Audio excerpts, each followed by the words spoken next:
Assalamualaikum warahmatullahi wabarakatuh.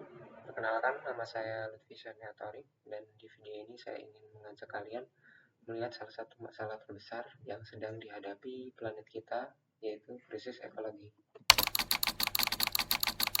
Fenomena ini bukan sekedar angka statistik atau berita di TV. Ini adalah ancaman nyata yang memengaruhi kehidupan kita sehari-hari. Dan di video ini saya akan menjelaskan apa yang sebenarnya sedang terjadi, penyebabnya, dampaknya, dan yang paling penting, apa yang bisa kita lakukan bersama.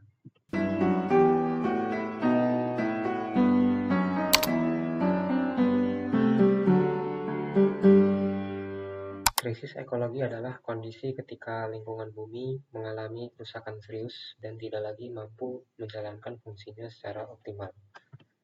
Data terbaru menunjukkan bahwa tahun 2024 menjadi tahun terpanas dalam sejarah modern, dengan kenaikan suhu mencapai 1,55 derajat Celcius di atas masa pra-industri.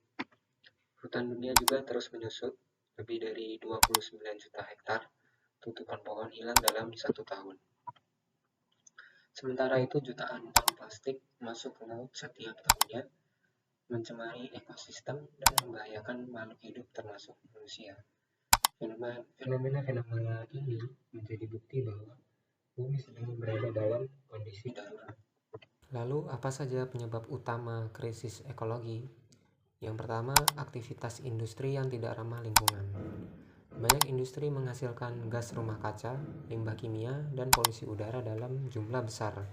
Pembakaran batu bara, pabrik semen, sehingga industri kimia adalah penyumbang utama pemanasan global dan polusi.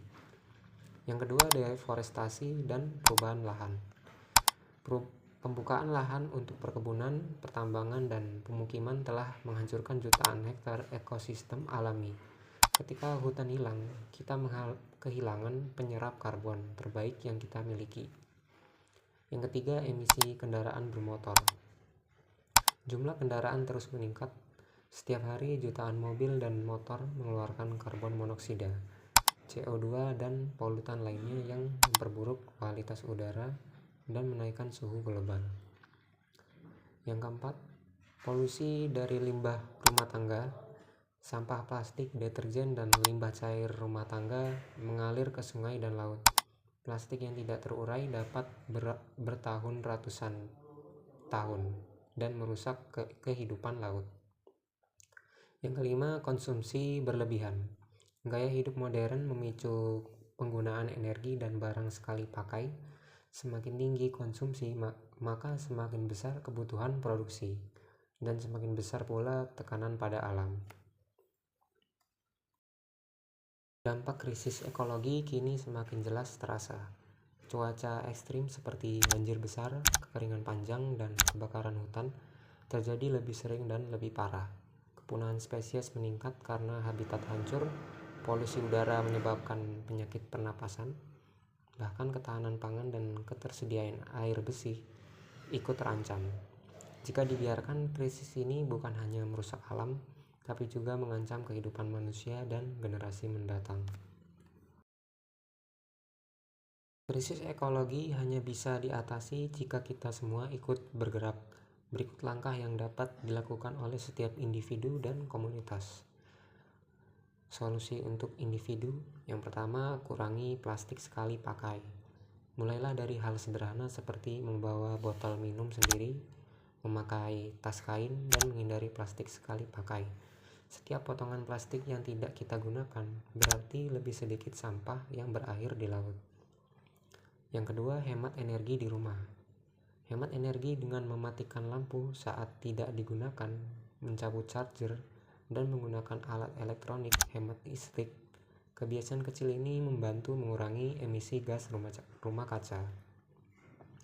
Yang ketiga, gunakan transportasi ramah lingkungan. Gunakan transportasi umum, bersepeda, atau berjalan kaki jika memungkinkan. Selain mengurangi polusi, ini juga lebih sehat untuk tubuh. Yang keempat, pilah dan daur ulang sampah. Pisahkan sampah organik, plastik, kertas, dan limbah berbahaya. Daur ulang membantu mengurangi volume sampah yang menumpuk di tempat pembuangan akhir. Yang kelima, menanam pohon dan tanaman di rumah. Tanam pohon di pekarangan atau ikut program penanaman pohon. Setiap pohon baru akan membantu menyerap karbon dan memperbaiki kualitas udara. Selanjutnya, solusi untuk komunitas. Yang pertama, gerakan bersih lingkungan. Komunitas dapat mengadakan kegiatan bersih sungai, bersih pantai, atau kerja bakti lingkungan. Aktivitas ini tidak hanya membersihkan area, tetapi juga meningkatkan kesadaran masyarakat. Yang kedua, mendukung kebijakan dan program ramah lingkungan. Dukung kebijakan pemerintah atau organisasi yang mempromosikan energi terbarukan, pengelolaan sampah, dan perlindungan hutan. Dukungan publik dapat mempercepat perubahan yang lebih besar.